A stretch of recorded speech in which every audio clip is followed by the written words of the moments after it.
This is a nice moment to just pause, appreciate some finished look. Quite a bit to consider, as always, with boat work. And this is to formally welcome my first ever Mark and Dawn. Thank you so much sincerely, guys. It really does, with a boat, come down to compromise. I'm actually keen to see how well these are bonded. Been to my local marine store and picked up all of the fittings to get these in place.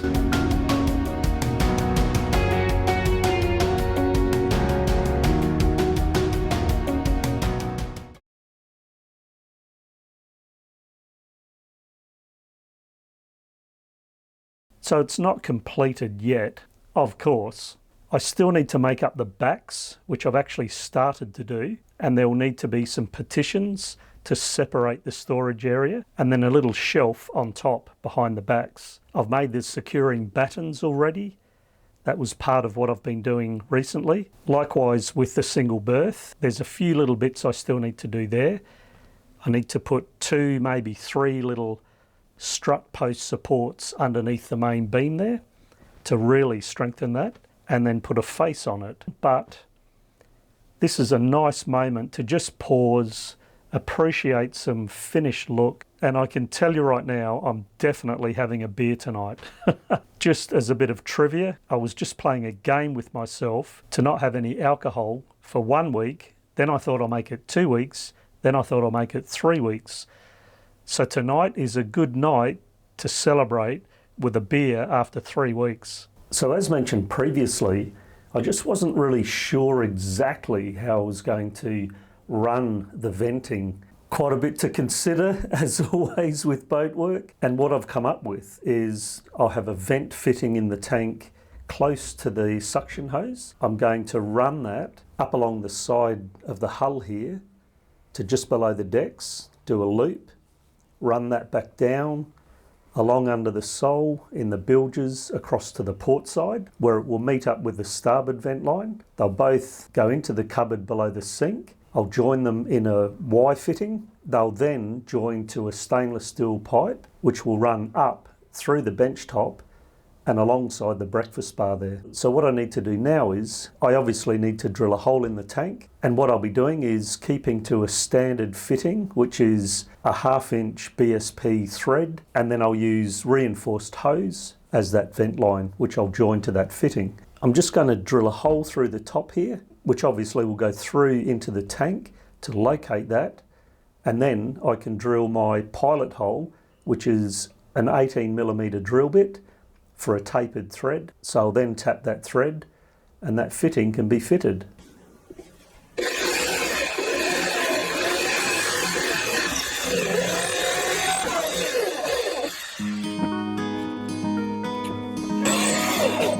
There's a tiny tin man in the sand.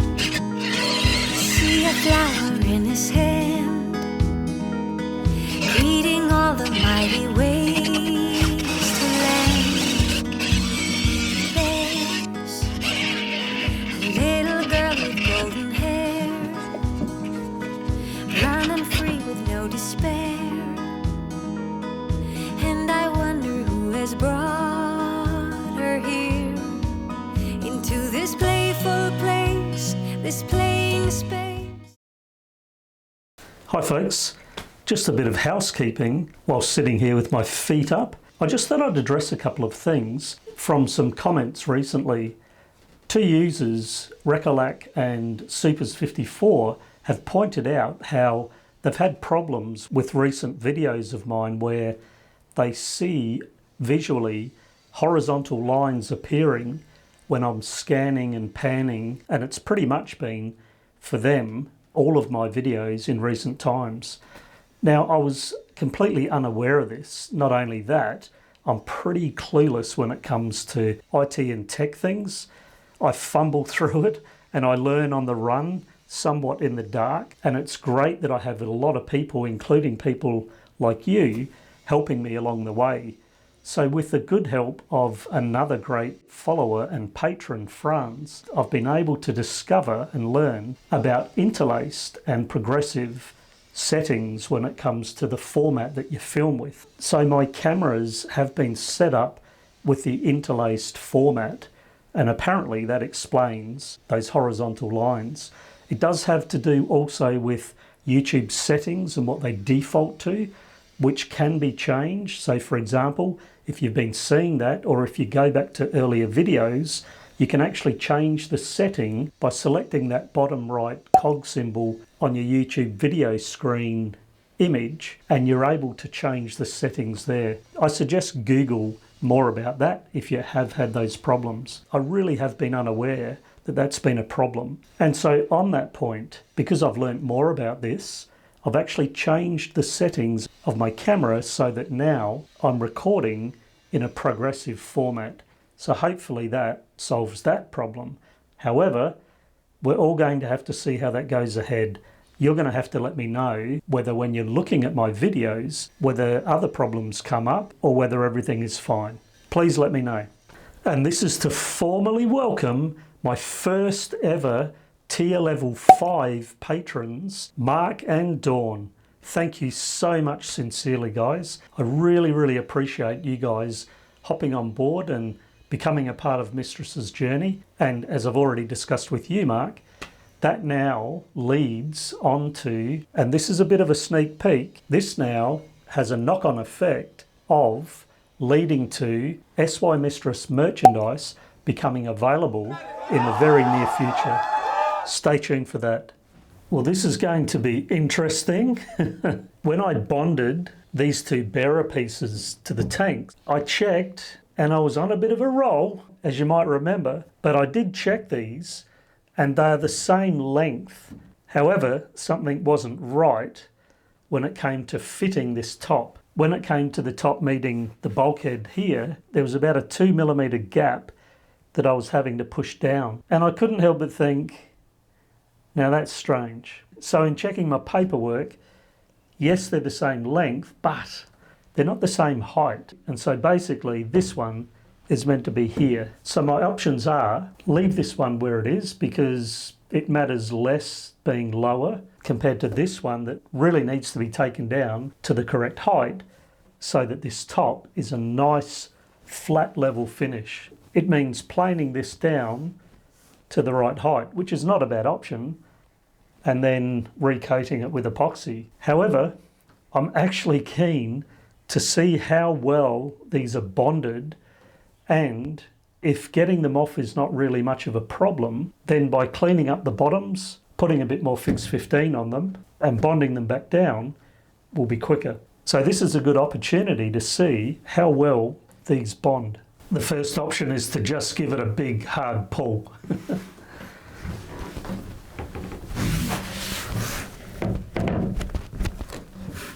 Right, okay. I don't think it's going to move.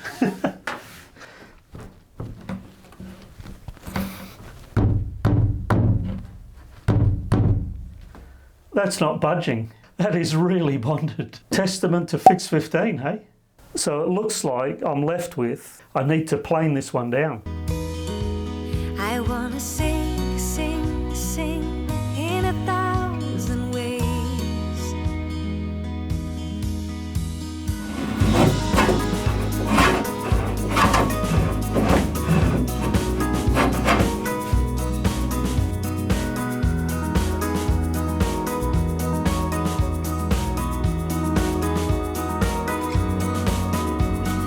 There's a pretty picture in the sky, cloudy dolphins floating by. Just imagine how they play and hide. So let us call upon the force. So here's the plan of attack for the water tanks.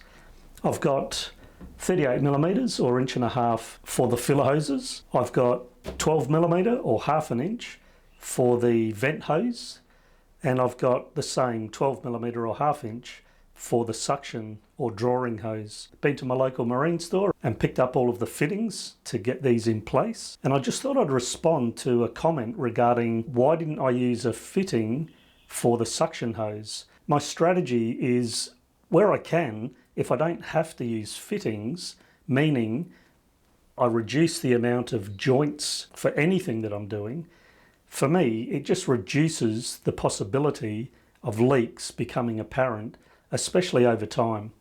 Now, of course, as I mentioned, I need to keep an eye on these, but as you've seen, the Fix 15 really does bond well. And so I'm hopeful that by just passing the hose through, sealing it with the Fix 15 will be enough to keep that sealed over time. And so the next thing on the plan is to fit these 1/2-inch BSP thread nipples or tails to the tank for the vent hose. What I'll be doing for that is tapping a thread. I've bought a 1/2-inch BSP tap, so I'll put a thread on those vent holes that I've drilled already. Then I'll use some Teflon tape on the threads, fit them, and then I can join the hose to those tails. And I'll also be putting the fittings on the suction line and passing that suction line to the saloon galley bulkhead so that I can get that end of it underway.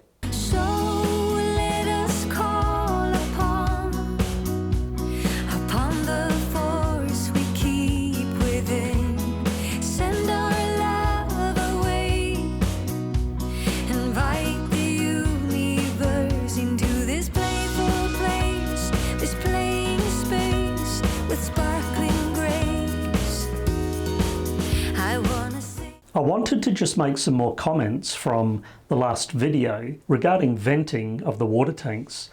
As I'd mentioned in that video, there are different options, and one of them that I didn't really talk about when I made a comment about running venting hoses up the hull is people pass the hose actually through the hull so that the vent fitting itself is on the outside of the boat. And so I just wanted to add that bit of detail that for me, I'm not so keen on having a vent hose that's overboard where it's at risk of having not only salt water from the sea when you're moving in the boat, but there's the salt air and the crystallizing up of the vent itself. Similarly, where people have the vent hose leading to the cockpit, I'm just not so keen with the idea whereby potentially salt water could get into those fittings, rendering your potable water undrinkable. One other option in some boats is by leading the venting hose to the bilges. And I think as anybody with an old boat or with a boat where they haven't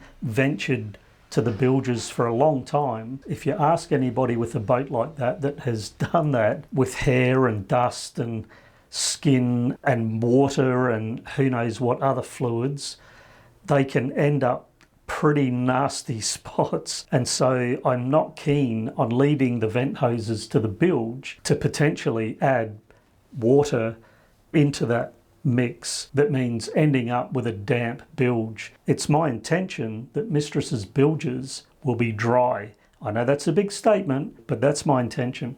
Another option is, and especially with Mistress because the heads is on the starboard here just aft of the water tanks, as has been mentioned, why not run it into the heads? It's a very good and practical idea. However, another really good reason why I'm very keen to run Mistress's venting hoses to the sink is because I'll be having two sinks in the galley, but one of them is just behind my head here, which basically is on the centre line.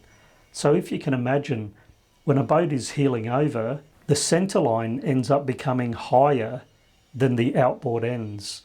And so I just think that's a good option to have the venting line on the centre line so that regardless of which heel that Mistress is on, the centre line where the venting hose will come to will be a high point in the boat. But just to make somewhat of a closing comment about all of that, it really does, with a boat, come down to compromise. And so everything you're doing, you've got to make a line in the sand and say, I'm going to go that direction. This is how I'm going to do it. Proceed, move on to the next thing, and just live with it. Because I want to make that very clear, everything is a compromise. Isn't that true of life too, everybody? There's a lot of good plumbing boat work going on in Mistress in the next episode, everybody. So I've got that vent line and it's running all the way down. I hope that you can join me. Please like, subscribe, hit that bell and share. I'd really appreciate that.